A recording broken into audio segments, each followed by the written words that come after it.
الذين يستمعون القول فيتبعون أحسنه ومن الله شيء ظاهر باطن يجعل المودة والرحمة لنا ولهم من رحمتك نستغيث برحمتك الكبرى عندة الكلية شيء ظاهر باطن من بركة لقد جاءكم رسول من أنفسكم عزيز عليم وعنتم حريص عليكم بالمؤمنين رؤوف رحيم فإن تولوا فحسبي الله لا إله إلا عليه توكلت وهو رب العرش العظيم اجعل نيتنا تحت نية حبيب المصطفى محمد صلى الله عليه وسلم الغزالي حبيبنا عمر بن مجدد هذا الزمان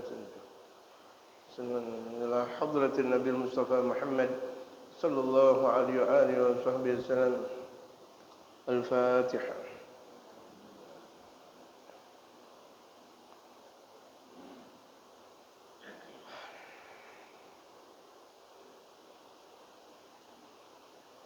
بسم الله الرحمن الرحيم. الحمد لله رب العالمين والصلاة والسلام على أشرف الأنبياء والمرسلين وعلى آله وصحبه أجمعين أما بعد. وقد قال المؤلف رحمه الله تعالى وأدام النفع به وبعلومه في الدارين آمين. قال وانظر كان بهي الصورة رباعية الأجنحة كثير العلم كثير العبادة طاووس الملائكة وأعظمهم سيد الكروبين إلى غير ذلك فلم يغن ذلك عنه شيئا إن في ذلك لذكرى. وفي الأثر لما مكر بإبليس بكى جبريل وميكائيل فقال الله لهما ما يبكيكما قال ربنا ما أمنا مكرك فقال تعالى هكذا كونا لا تأمنا مكري. Dalam kitab Mukasyfatul Qulub dikatakan wandur kana bahiyya surati, tiliklah, perhatikan betapa iblis itu mempunyai bentuk rupa yang indah. Awalnya itu iblis mempunyai bentuk rupa yang indah. Rubaiyal ajnihati, sayap yang mempunyai 4 sayap. Yang 4 sayap tersebut berkepak gitu. Katsirul ilmi, punya banyak ilmu. Katsirul ibadati, banyak ibadah. Iblis seperti itu tadinya. Tawusal malaikati, pimpinan malaikat, enggak tanggung-tanggung. Wa a'dhamahum sayyidul karrubin, dan seagung-agung junjungan orang-orang yang dekat kepada Allah. Kali ini adalah di antara makhluk Allah yang sangat dekat asalnya kepada Allah, bisa jatuh. Bagaimana yang ahli maksiat? Yang memang asalnya itu adalah ahli maksiat, yang kehidupannya itu maksiat. Pertama, di sini kita ambil pelajaran enggak boleh sombong. Enggak boleh merasa bangga dengan berbagai macam ilmu yang dia miliki, amal ibadah yang dia miliki. Enggak ada. Dan tidak boleh merasa bahwa dirinya adalah alim, enggak boleh merasa dirinya adalah orang ahli ibadah saleh dan sebagainya. Ini di antara makhluk Allah yang sangat dekat kepada Allah.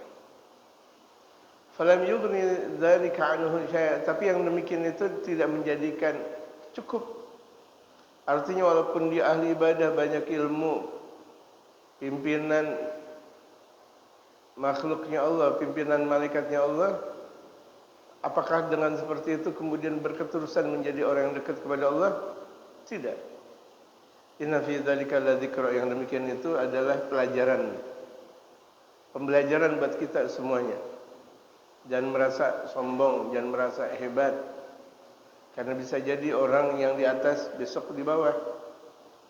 Dan juga jangan merasa frustasi, karena berapa banyak orang yang ada di bawah akan menjadi di atas. Bahkan dikatakan kalau misalnya dalam satu makalah, Kalau engkau dalam keadaan di bawah, siap untuk di atas. Jika engkau berada di atas, siap pun untuk berada di bawah. Jika engkau dalam keadaan hidup, persiapan untuk meninggal. Jika engkau dalam keadaan sehat, siap untuk sakit. Itulah prinsip kehidupan. Karena kita enggak tahu apa yang terjadi esok. Wa fil athari, dalam satu athar. Athar ini beda dengan hadis. Kalau hadis mutlak, apa yang telah disabdakan atau diamalkan atau disetujui oleh baginda Rasulullah namanya hadis. Kalau athar lebih umum, bisa jadi pendapat, bisa jadi ucapan Rasul, bisa jadi ucapan khulafaur rasyidin, bisa jadi ucapan sahabat, bisa jadi ucapan ulama. Athar. Jadi jangan juga langsung mengatakan kalau athar itu bukan hadis Rasulullah. Iya memang, athar itu bukan hadis, lebih umum daripada hadis. Tapi jangan juga mengatakan kalau athar itu enggak perlu dijadikan sumber hukum. Jadikan sumber hukum. Karena kita dalam mazhab Imam Syafi'i, dalam metodologi untuk pengambilan hukum, istinbatul hukum, Al-Quran, hadis, ijma' dan qiyas. Dalam mazhab kita Imam Syafi'i, metodologi itu adalah cara. Kalau kita menyusun, ada skripsi, ada metodologi. Kalau tesis, ada metodologinya. Ada atau lebih tinggi daripada itu, atau lebih pendek daripada itu. Semuanya ada metodologi. Kita nulis ada metodologi, ada caranya. Kalau dalam satu penulisan tidak ada metodologi, rusak. Ya, tidak terlihat tujuan yang ada. Nah, ini bagaimana kita memahami tentang metodologi, gitu.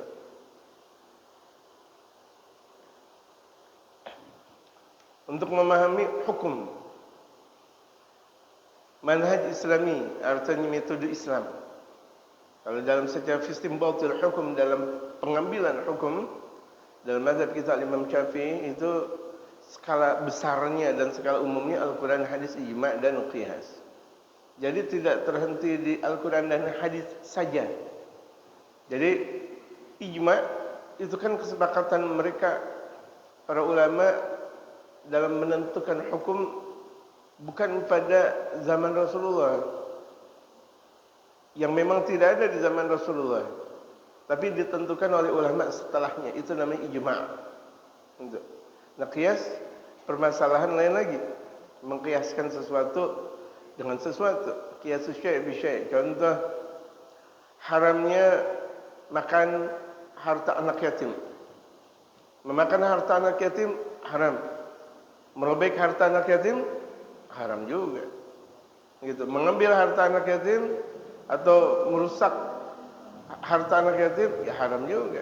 Itu namanya qiyas. Kalau judi haram, forecast juga haram. Domino juga haram. Anak-anak kecil tuh kalau misalnya dia main catur, misal yang satu suruh lari atau yang satu dioret-oret dia punya muka, ya, itu juga sama, qiyas. Itu judi juga, gitu. Karena ada anak-anak kecil, terkadang bukan anak kecil lagi, orang-orang udah aki-aki, udah tua, gitu. Kalah, pakai apa namanya, botol ditaruh situ. Udah gitu yang lebih parah ditaruh di telinga sini, pakai botol. La haula wala quwata illa billah. Itu judi. Itu judi. Kan enggak main duit, itu namanya perkara judi. Jadi judi bukan hanya lewat duit, itu namanya qiyas. Ya. Itu namanya qiyas.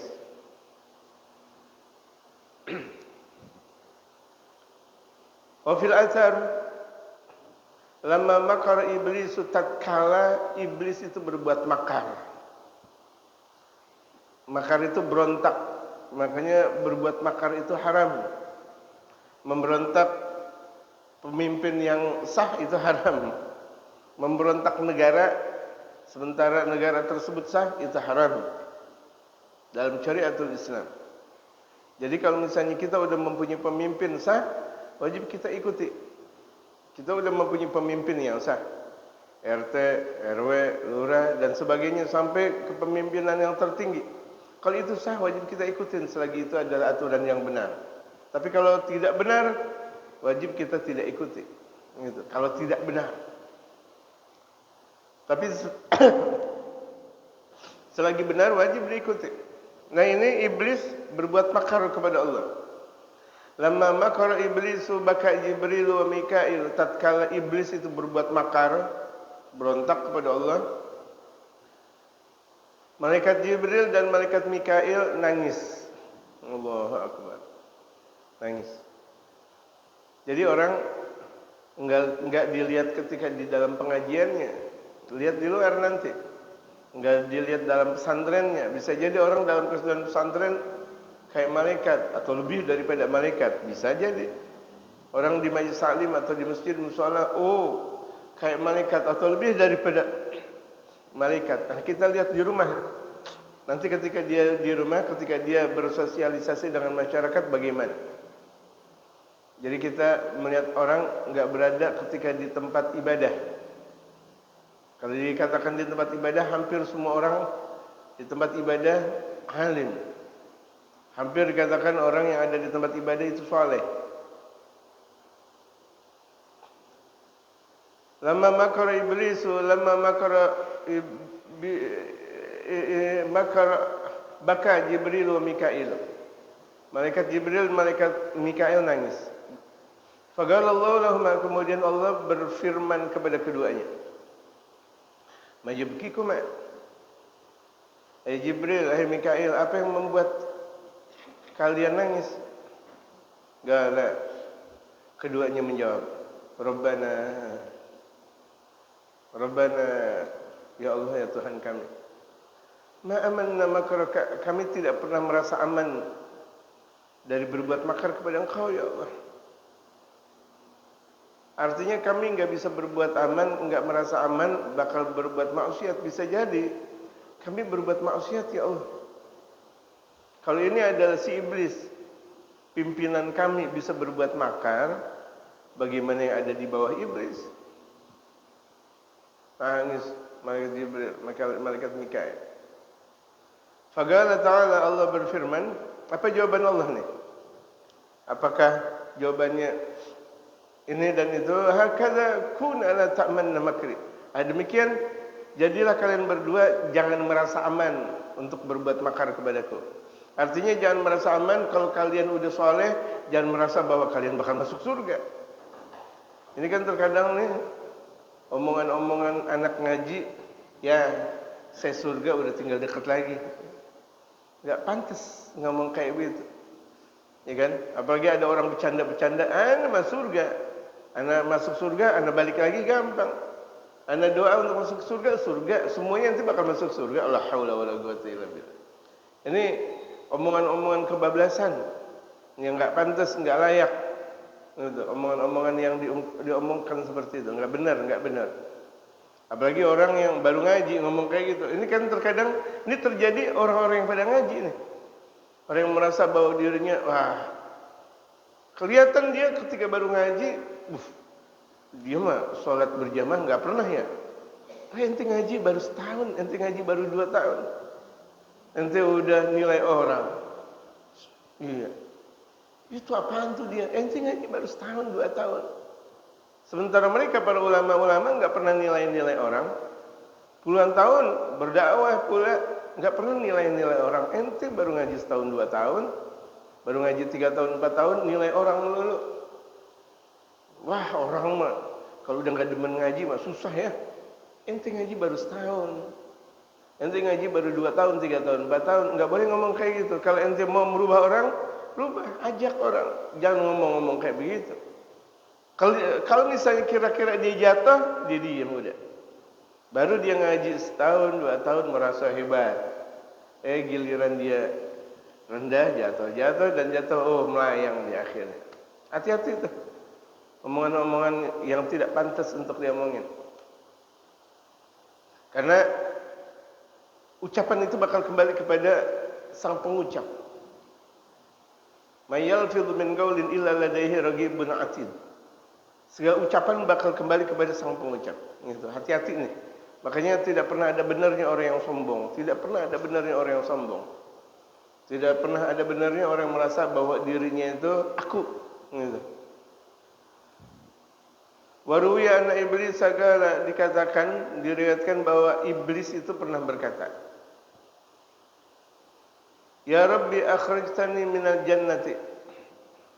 Ya Allah ya Tuhan, Engkau telah mengeluarkan aku dari surga li ajli Adam, karena sebab Adam.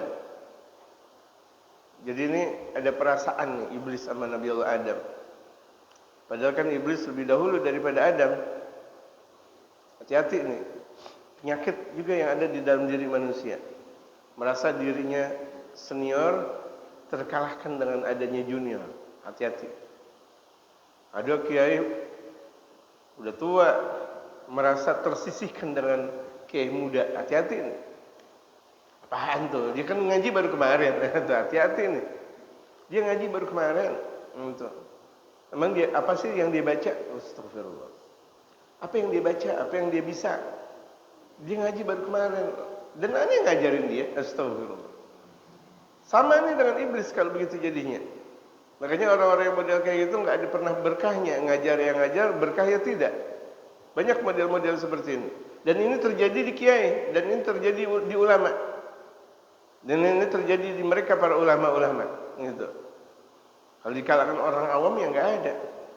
Orang awam apa yang harus dibanggakan? Tidak punya ilmu, tidak punya apa. Dan ini terjadi banyak di kalangan ulama. Jadi jangan punya pemahaman bahwa mereka ulama udah aman dari makarnya kepada Allah. Aman akan selalu bakal masuk surga. Enggak dulu, enggak. Ini ulama mak mukanya muka surga. Pasti masuk surga. Ntar dulu. Belum di end. Di endnya bagaimana nanti? Gitu. Finishnya bagaimana? Akhirnya bagaimana? Ini lihat iblis. Awal-awalnya Masya Allah, cuma Masya Allah. Tapi akhirnya, Ya Rabbi akhrijtani minal jannati li ajli Adam. Ya Allah ya Tuhanku, Engkau keluarkan aku dari surga lantaran Adam. Wa anna la aqdiru alaihi illa bitaslitika. Aku tidak mampu kecuali dengan kemampuan yang Engkau miliki. Aku tidak mampu berada di dalam surga kecuali dengan pemaksaan Engkau. Engkau paksa, ya aku nggak bisa melakukan apa-apa. Allah yang maksa. Allah yang nurunin tuh iblis dari surga. Galak. Akhirnya tuh iblis berkata, Anta mutasallitun alaihi ay ala auladihi li'azmatil anbiya minhu. Engkau, wahai Tuhan, telah menyerahkan Adam dan anak keturunannya lantaran untuk menjaga para nabi. Galak. Zidni. Tu iblis mengatakan tambahkan untuk aku menggoda anak keturunannya. Artinya dia minta agar Allah memberikan kekuasaan kepada iblis untuk iblis bisa mempengaruhi anak Adam lebih banyak lagi. Galak. Allah berfirman, La yudladu lahu walad illa walad laka mithluh. Tidak terlahir dari Nabi Adam anak kecuali anak yang serupa dengan engkau. Jadi anaknya manusia nanti dalam bani manusia, dalam anak-anak sejarah manusia ada yang kayak engkau. Ada yang model-model iblis. Hati-hati nih. Hati-hati. Bapaknya ahli ngaji, anaknya ahli joget. Bapaknya ngaji, la ilaha illallah, la ilaha illallah. Anaknya mabok, anaknya judi, anaknya narkoba di jalanan, apa semuanya. Hati-hati, jangan merasa bangga, apalagi jelekin orang. Tuh anak siapa tuh, anak siapa? Enggak boleh nasihatin orang. Ketika dia jelek-jelekin anak orang, bakal kembali kepada anaknya. Enggak benar tuh anak tuh. Judi mulu. Tahu-taunya anaknya sendiri yang judi. Hati-hati. Kembali segala sesuatu bakal bisa kembali kepada dirinya atau kepada anak-anaknya. Nggak benar tuh dia orang didik anaknya, lihat penjara semuanya. Nggak lama anaknya yang di penjara. Hati-hati. Galazidni ya Allah, ya Tuhanku, iblis tetap mengaku bahwa Allah adalah Tuhan. Karena Allah sang diraja, tahu. Cuma sombong tuh iblis, sombongnya luar biasa. Tambahkan kepadaku ya Allah, untuk aku bisa menguasai anak-anak Adam. Gala suduru masakin laka tajri laka fiha majrad dam. Allah berfirman, di setiap dada-dada mereka itu bakal mengalir darah untuk bisa mengikuti aliran engkau. Jadi itu dada-dadanya manusia, darahnya mengalir bisa mengikuti aliran engkau. Jadi kalau misalnya tuh ada orang udah benar-benar ibadah, tahu-taunya dibuat maksiat, gampang untuk berbuat maksiat. Karena memang di situ ada iblisnya. Jadi selagi orang masih hidup, masih selalu akan diganggu oleh iblis. Jadi nggak bisa merasa aman kita. Alhamdulillah aman, saya aman, udah sholat berjamaah, enak aja. Aman saya udah ngaji, enak aja. Enggak. Walaupun tuh kita udah ngaji ribuan kali, jutaan kali, sholat udah luar biasa, hebat, jangan merasa aman. Kalau itu adalah firman Allah kepada malaikat Jibril dan Mikail, bagaimana kepada kita? Galazidni, iblis bilang lagi kepada Allah, ya Allah tambahkan. Pokoknya aku mau menjadikan anak keturunan Adam pengikut-pengikutku ya Allah. Gala ajrib alaihi bi khailika wa rijlik. Tarik mereka dengan tali kekang engkau dan kaki engkau. Jadi itu iblis narik manusia dengan kakinya. Ya, dengan kakinya. Kita nggak tahu aja. Kita lagi diseret-seret, kita lagi ditendang-tendang sama iblis. Itu. Terkadang kita tahu-tahu sama orang benci. Tahu-tahu kita lagi ngeliat orang, cendah banget gua ngeliat dia. Itu lagi tendang sama iblis, tapi dia nggak ngerasa. Kalau kita lagi ditendang sama orang aja, marah gak? Kita lagi ditendang sama orang, kita lagi nggak ngapa-ngapa ditendang. Itu kita lagi ditendang sama iblis, cuma malah ngikutin tendangan iblis. Waduh, konyolnya dia ngaji pakai begitu. Astagfirullah, itu iblis tuh. Dia nggak tahu itu jeratan-jeratan iblis, dia ikutin akhirnya. Buruk sangka sama orang, mulai. Dia mah ngaji. Dia datang ya ngaji, iya. Besok pasti paling ngundang. Astagfirullah. Paling ngundang, kalau udah dia datang tuh ke pengajian, dia pasti ngundang. Buruk sangka. Walaupun sih memang berikutnya dia bakal ngasih undangan, tapi tetap nggak boleh omongan kayak gitu. Ngomongnya itu nggak boleh. Untuk dia mah datang cuma sekedar ngasih fitnah doang. Tetap nggak boleh ngomong. Ketika ngomong itu artinya apa? Udah kena dengan jeratan iblis. Betapa susahnya tuh. Susah luar biasa. Orang puasa udah luar biasa, alhamdulillah. Dari subuh, zuhur, asar, maghrib, giliran udah Allahumma laka sumtu wa bika Allahumma doa puasa, Allahumma laka sumtu wa bika ala rizki aftartu birahmatika ya rahman rahimin. Dia merasa, saya nih ahli ibadah. Nggak ada anak muda yang ahli puasa kecuali saya. Ini di kampung ini yang puasa sunnah cuma saya doang nih. Astagfirullah. Senin Kamis cuma satu saya doang. Ayyamul bid saya doang. Nggak ada yang lain. Waduh. Udah, padahal dia udah benar-benar udah sempurna puasanya. Masih kena iblis. Jadi bagaimana? Selagi manusia masih hidup, jeratan iblis kuat. Ay ista'in alaihim bi'awanika min rakibin wa mashin wa syarikhum fil amwal. Allah sendiri berfirman, minta tolong buat mereka dengan teman-teman kau. Kalau boleh engkau ganggu anaknya Adam, boleh engkau mengganggu anaknya Adam dengan kekuatan kau. Kalau perlu dengan teman-teman kau. Jadi iblisnya banyak. Teman-temannya iblis untuk menarik manusia.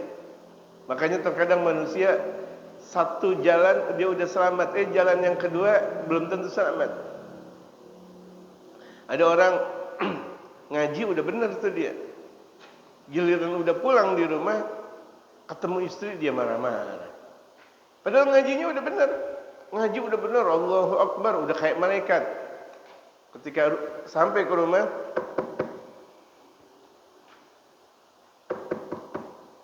Bu, astagfirullahaladzim. Waduh, ngaji di masjid 5 jam. Sama ulama baca Quran, zikir, giliran sampai rumah marah-marah. Tuh ada iblisnya lagi. Yang satu udah kalah, ganti iblis yang berikutnya. Kalah dia. Lama amat sih. Kan saya dari tadi ngaji. Gitu, udah seharusnya udah siapin kopi dong, teh. Kalah dia, kalah. Allah. Ulama pagi siang sore malam ngajar ngaji, ceramah. Sampai rumah tuh istri lupa ngasih ada somai.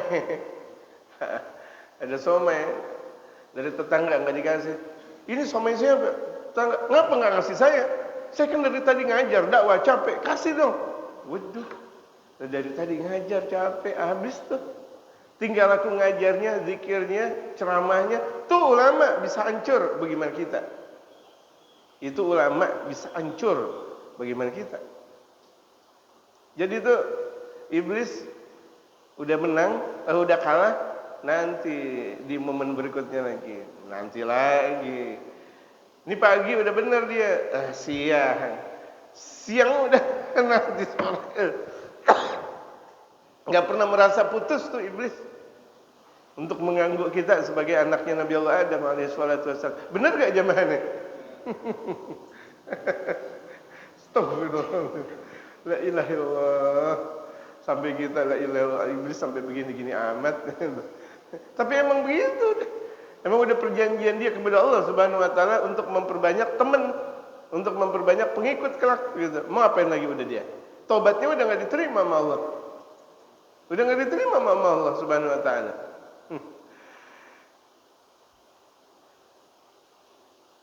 Ambil, silahkan minta tolong dengan teman-teman kau yang jalan, yang berkendaraan, yang jalan. Wacarikum fil amwal, dan bahkan kerjasamalah kepada mereka dalam harta. Harta ini dalam permasalahan harta. Orang udah punya harta banyak, banyaknya itu sedekahnya luar biasa. Ada dalam hati. Ente udah banyak sedekah. Udah ente nggak usah pakai ngaji dah. Sedekah itu udah hebat.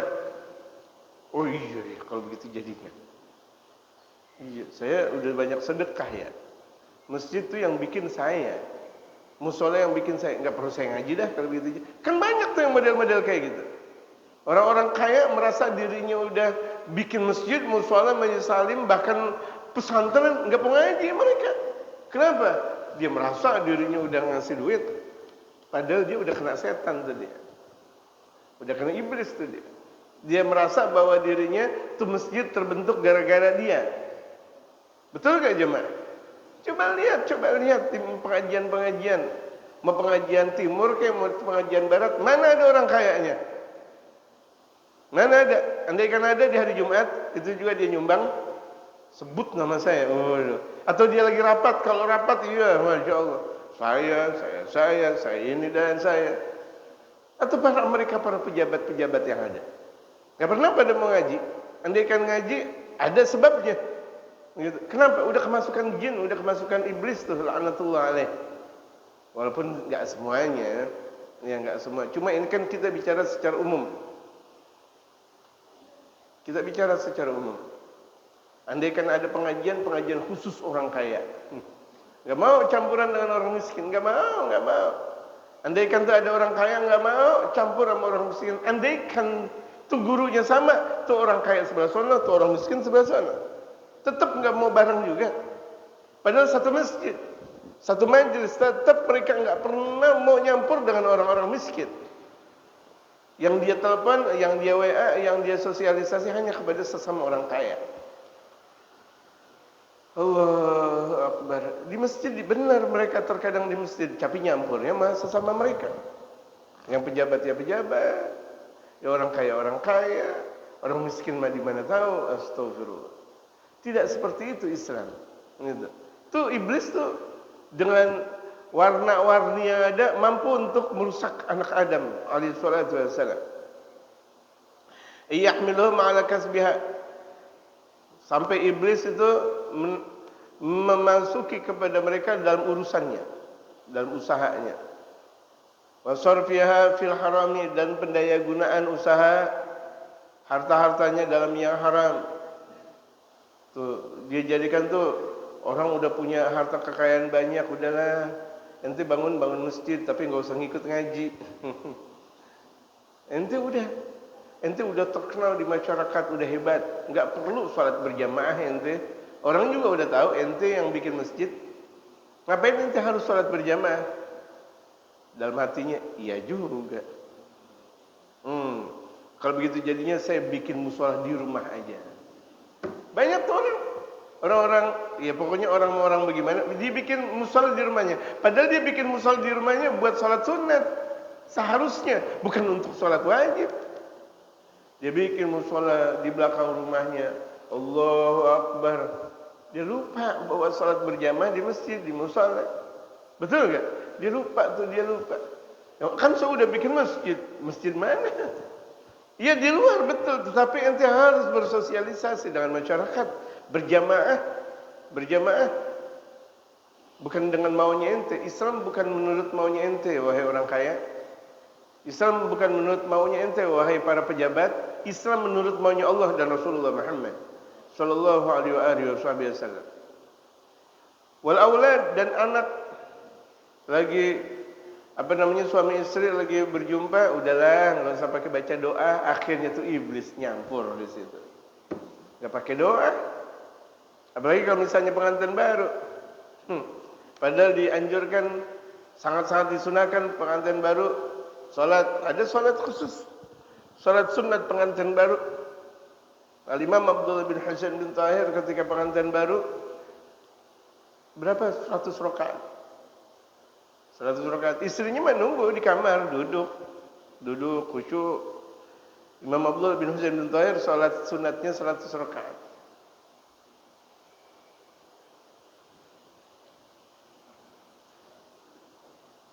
Bagaimana keadaan kita dulu? Enggak pakai salat sunat dah. Lama. Tancap aja jam 10 malam. Orang belum ada kelar-kelarnya lagi. Mati lampu. Jam 11 masih pakai datang lagi pada ngerjain. Udah enggak usah kasih kopi itu orang-orang datang. Jam 12 masih pakai datang lagi. Itu. Udah enggak pakai salat sunat segala. Padahal itu penting sekali.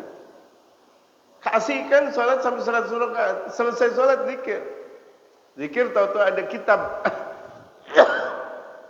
yang diberikan oleh pamannya Al-Imam Abdullah bin Husain bin Tahir, memberikan kepada ponakannya Al-Imam Abdullah bin Umar bin Yahya. Ngelihat kitab, padahal itu malam pengantin baru ada kitab, Masya Allah. Asik juga, kitab baru nih. Dibaca 1 kebetan, 2 kebetan sampai akhir kebetan. Lupa bahwa itu adalah malam pengantin baru. Terdengar suara kokok ayam. Jam 4. Jam 4. Buru-buru beliau ke masjid. Sampai orang masjid bingung. Allahu Akbar. Pengantin. Lupa dia bahwa istrinya nunggu di dalam kamar. Istrinya lagi nunggu di dalam kamar. Masya Allah. Salat subuh berjamaah.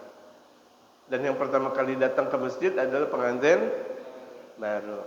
Bagaimana keadaan pengantin baru kita?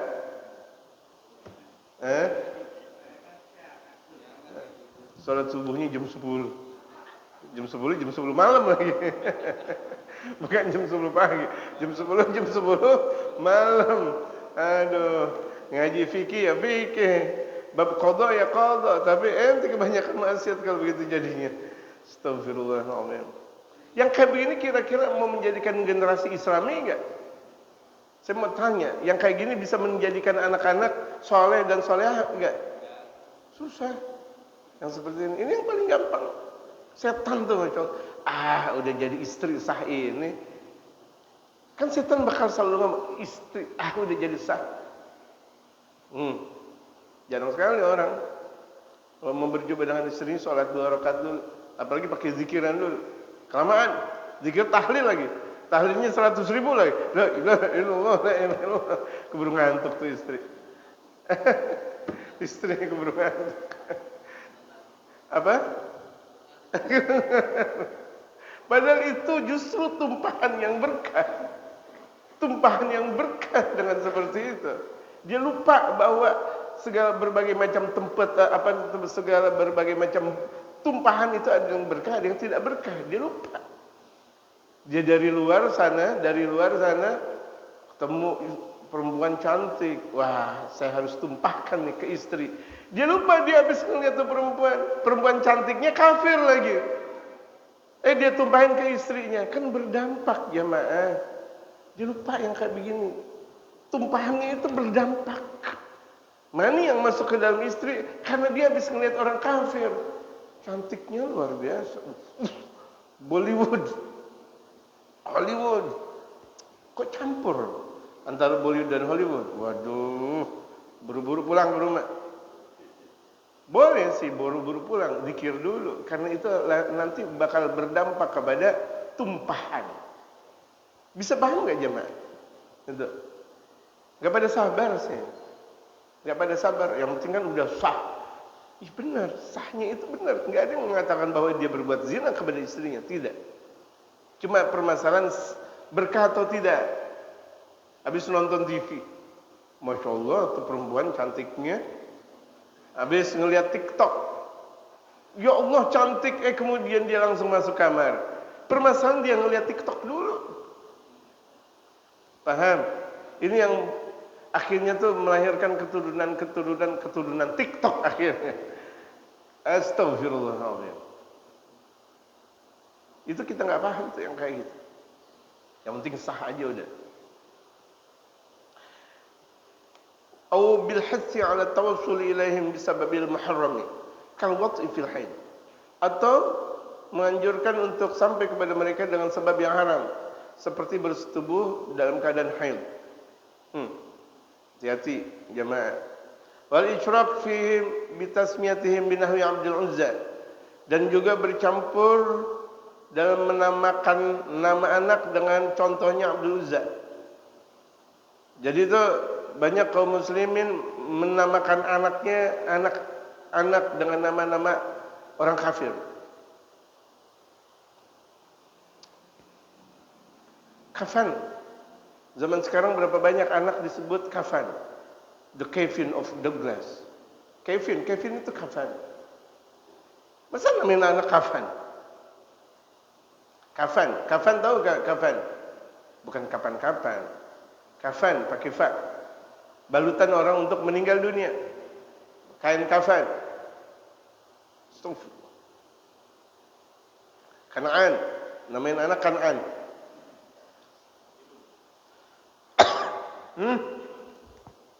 Iya. Terus itu nggak boleh jamaah sekalian. Namain anak persis dengan nama orang-orang kafir. Namain anak namanya Paus. La haula wala quwwata illa billah. Paus, Matius, Markus, Lukas. Itu nama mereka orang. Kenapa dalam Injil seperti itu tidak diperbolehkan? Yang sedikit dengan kesamaannya dengan Islam itu bernama. Kenapa? Kemudian juga ditutup-tutupi karena kedekatannya dengan Al-Qur'an kan. Cuma ketika itu kaum muslimin enggak belajar. Namanya anak Matius, Lukas, la haula wala quwwata illa billah. Tren, pokoknya seperti orang Amerika, seperti orang Rusia, seperti orang apa namanya? Astagfirullah. Seperti orang Cina, sing maling sing apa semuanya. Kita punya agama namanya Islam. Ya, Abdullah, Abdul Rahman, Abdul Rauf. Kita udah kalau melihat Abdul Rauf ya kayak Bang Rauf, astagfirullah. Abdul Rauf itu nama keagungan, Abdul Rauf. Cuma karena terkadang kita ngelihat yang namanya Rauf pada begini, akhirnya kita nggak mau namain anak Abdul Rauf.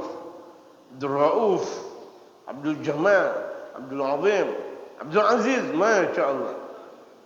Ya kan? Namain anak yang seperti itu. Apa? Apa?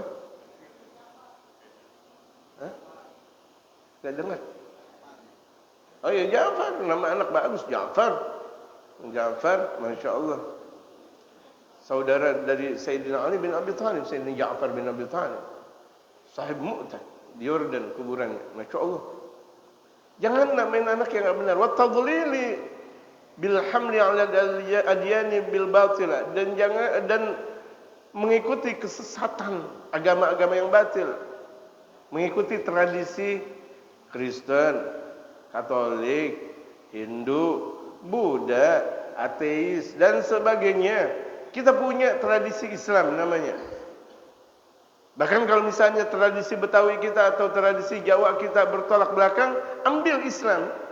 Karena Islam jauh lebih istimewa daripada segala-galanya. Bisa paham jamaah? Bisa paham jamaah?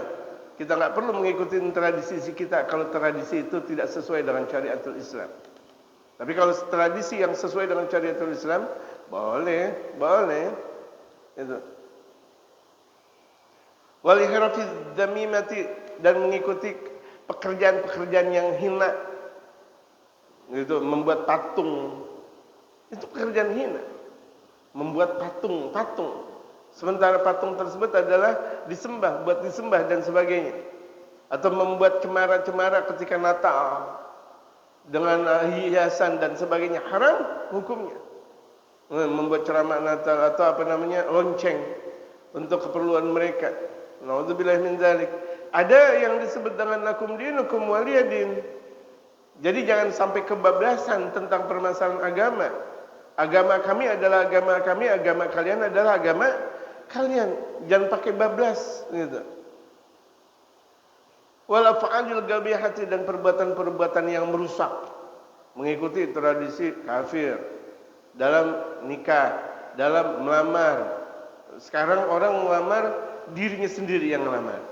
Itu kan mengikuti tradisi barat. Bapaknya nggak tahu, kerabatnya nggak tahu, dia ngelamar sendiri. Dia bawa cincin. Aku melamar engkau di kafe. Saya terima ya bang ya. Astagfirullahaladzim. Berapa banyak perbuatan dosa ketika itu. Dia pacaran, dia ngelamar, dia yang terima. Yang melamar seharusnya dari keluarga, dari sang laki, bukan dari sang dia. Ini udah banyak terjadi seperti itu. Terimalah cincin lamaran saya. Pakai bersembah tuh laki-laki. La haula wala quwata illa billahil aliyil azim. Itu tradisi yang enggak benar. Dari lamaran, dari nikahan dan sebagainya, nikah, Masya Allah. Gitu. Wa'uduhum ay al-mawa'id al-batilah ka syafa'atil alihati, dan jadikan mereka, ini kan masih ucapan Allah, firman Allah kepada iblis. Artinya kalau engkau ya iblis merasa mau mengambil mereka secara banyak, silahkan. Dengan ambil mereka dengan janji-janji yang batil. Kasyafa'atil ahliyati, dengan menjadikan banyak Tuhan.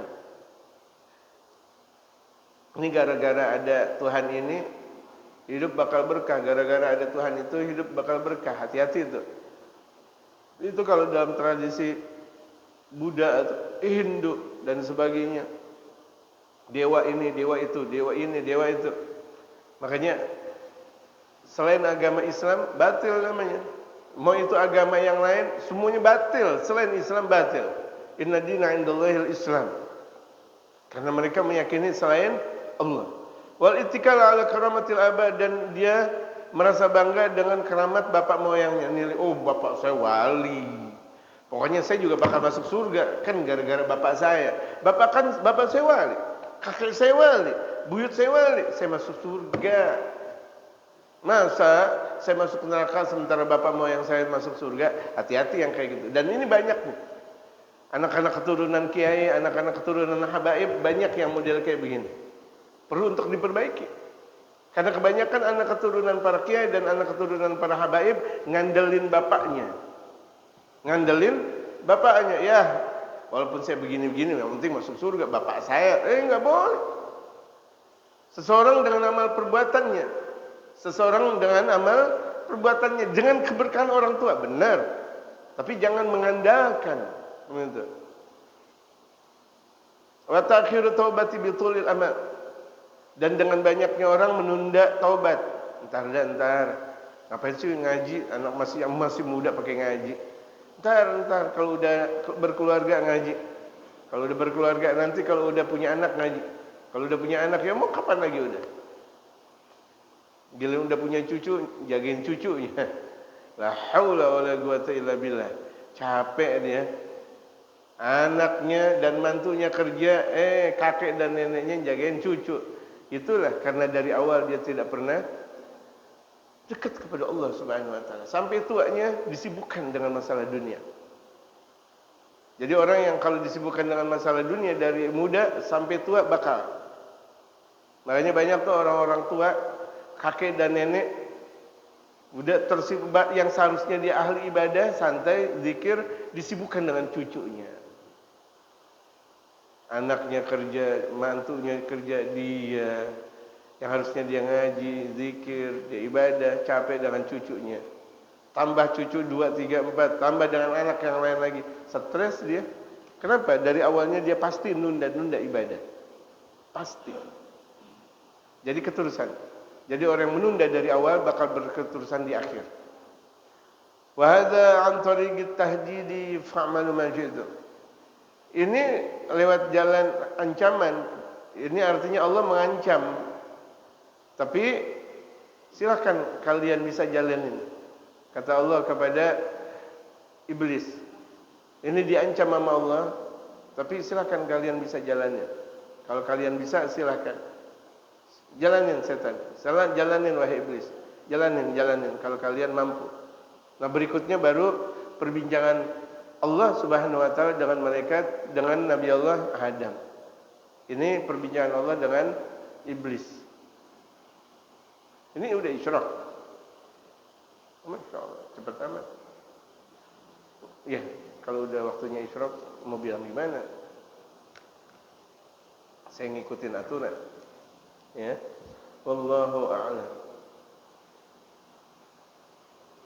Ya, Pak.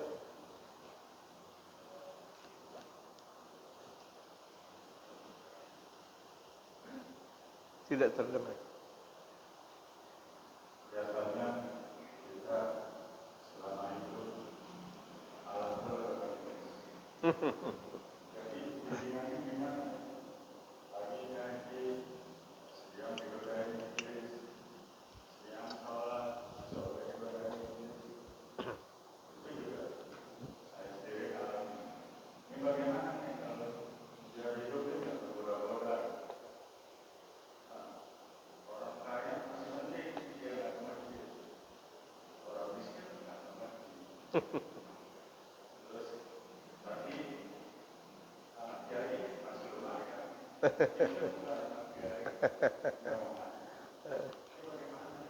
Iya.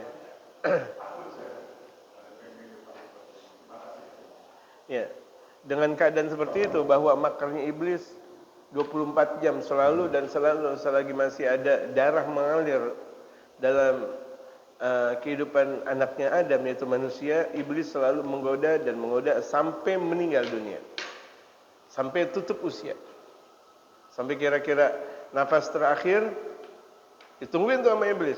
Kalau udah selesai baru iblis lari. Akhirnya endingnya dalam keadaan la ilaha illallah Muhammadur Rasulullah atau dia berbuat maksiat. Gitu. Kalau la ilaha illallah Muhammadur Rasulullah lari iblis. Kalau tuh ada orang berbuat maksiat dalam keadaan akhirnya bergembira iblis. Pesta pora. Selalu lagi pesta pora. Ganti lagi orang yang bakal digoda dan sebagainya. Bagaimana trik kita biar enggak diganggu dengan iblis? Kita selalu akan diganggu oleh iblis. Makanya kita kalau kita udah tahu bahwa kita diganggu oleh iblis setiap waktu dan setiap saat, bagaikan kita selalu disiapkan anak panah untuk musuh memanah kita. Ada tim bakal membidik kita dengan tembakan. Apakah kita hati-hati? Apakah kita merasa tidak mawas sendiri? Dengan model seperti itu artinya kita harus hati-hati. Waduh, anak panah nih bakal mengenai saya. Waduh, tembakan nih bakal mengenai saya. Mati saya kalau kena tembakan. Mati saya kalau kena anak panah.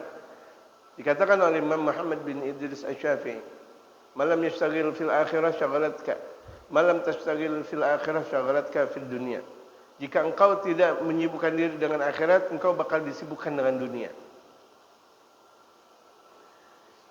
Ini penting. Trik utama.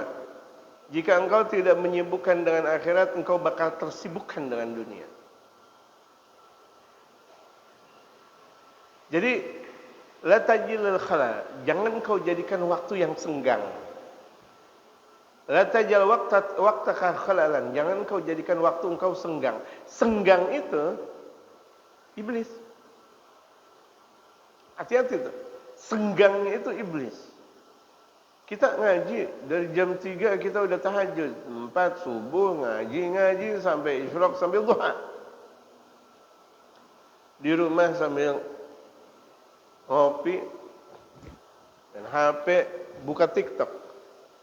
Hati-hati itu. Waktu senggangnya itu adalah maksiat. Padahal jam 3 kita udah tahajud, udah bangun, udah mandi, udah wudu, udah rapi. Sholat subuh berjamaah, ngaji pula, zikir. Ketika itu dia udah mulai megang HP, hati-hati. Karena dengan megang HP-nya itu adalah pintu untuk masuk ke dalam maksiatnya Allah Subhanahu wa taala. Kan orang berbuat maksiat gampang banget. Untuk membuka HP tek langsung zaman sekarang. Dengan mudahnya. Orang enggak ada yang tahu. Kita berada di dalam kamar, orang enggak ada yang tahu. Ngaji, zikir 5 jam, 6 jam, 7 jam gara-gara cuma sekedar ngelihat TikTok ini dan itu, 1 menit, 2 menit hancur semuanya amal ibadah. Kenapa? Ada waktu senggang. Karena waktu senggang itu maksiat. Jangan jadikan waktu senggang engkau. Jadi artinya jangan kau jadikan waktu senggang. Andaikan mau ngelihat HP, niatin mau ngelihat pengajian. Mau ngelihat pengajian tadi di Guru Makmun, Guru Syaban. Di Guru Makmun. Kok bisa di Guru Makmun? Tadi di Guru Syaban. Ini pengajian apa? Niatin aja. Di Guru Syaban, oh pengajian ini, Mukasyafatul Qulub, iya.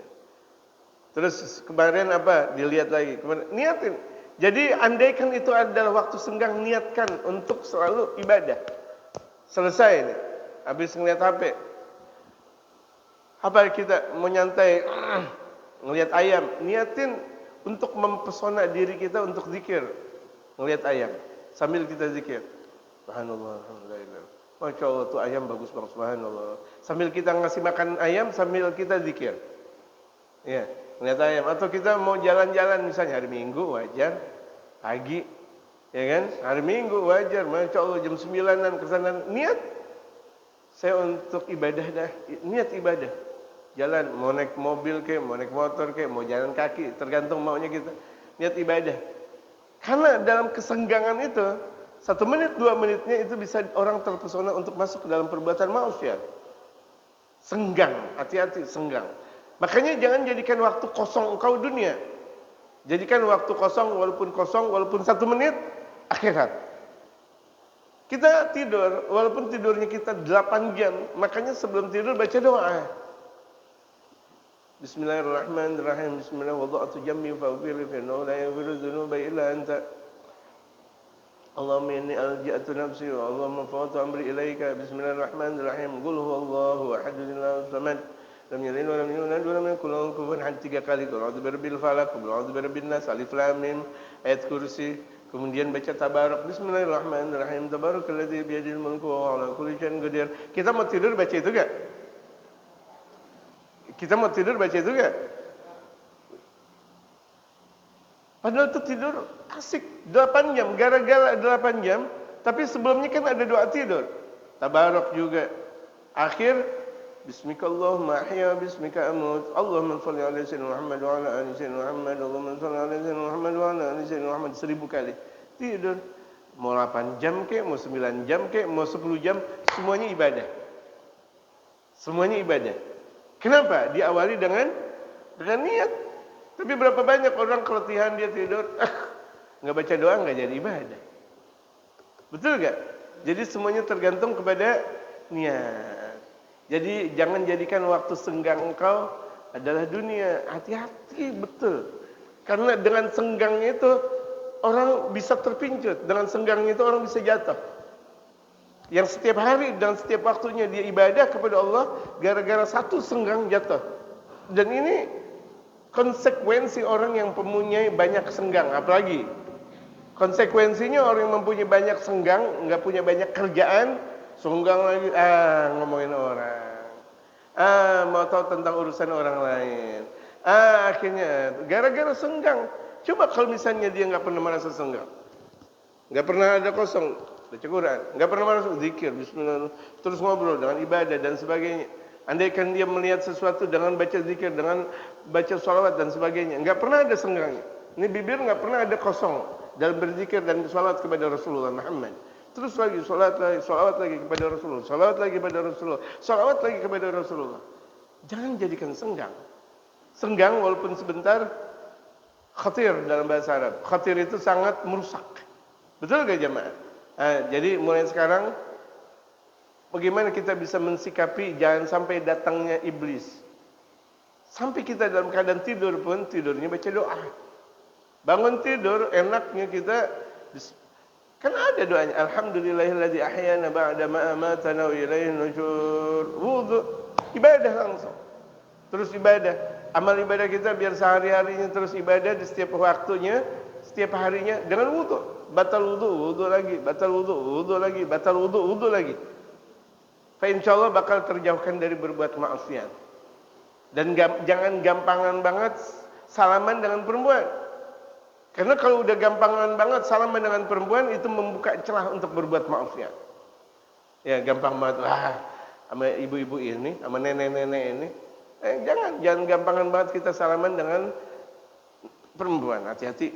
Wallahu a'lam, itu diantara kisi-kisi. Itu diantara bagaimana kita bisa mensikapi kehidupan kita agar jangan terjatuh dalam perbuatan maksiat. Gitu. Sibukkan diri selalu dengan Allah. Sibukkan diri selalu dengan Allah. Makanya perkara yang sangat ditakuti oleh mereka para waliullah, ini perkara yang paling ditakuti oleh waliullah adalah senggang. Kalau udah senggang waliullah takut sekali. Kenapa? Bisa berputar kepada selain Allah Subhanahu wa taala. Orang kalau udah senggang itu berputar kepada selain Allah. Makanya mereka selesai ngaji nangis. Kenapa? Ya Allah, kalau udah selesai ngaji bagaimana nih? Nangis mereka para aulia Allah. Nangis mereka para ulama. Andaikan mereka mau ngaji lagi. Cuma karena mereka adalah manusia, ada batasannya. Harus ada waktu selesai ngaji, ada waktu untuk makan dan minum. Andaikan tidak ada, mereka selalu untuk ngaji. Kalau perlu sampai tutup usia ngaji dan sebagainya. Saking khawatir ada waktu yang senggang. Sampai seperti itu mereka para aulia Allah. Nah, kalau itu adalah wali, apalagi kita yang lebih banyak lagi. Seharusnya mensikapi seluruh waktu untuk tidak kita jadikan waktu senggang walaupun sesaat. Makanya Imam Syafi'i juga mengatakan ij'al lahdhaka fid dunya lil ibadah. Jadikan waktu sebentarnya engkau di dunia tersebut lil ibadah, untuk ibadah kepada Allah. Walaupun sedikit, senggangnya sedikit antara maghrib dan isya kan sebentar banget. Jadikan sarana untuk ibadah. Hati-hati itu antara maghrib dan isya. Kadang orang merasa nikmat, nyaman, kemudian dia ngobrol di langkan masjid, kemudian tahu-tahu ngobrolin orang. Tahu-tahu dia kepoin orang dan sebagainya. Padahal dia masih ngobrol di masjid antara maghrib dan isya.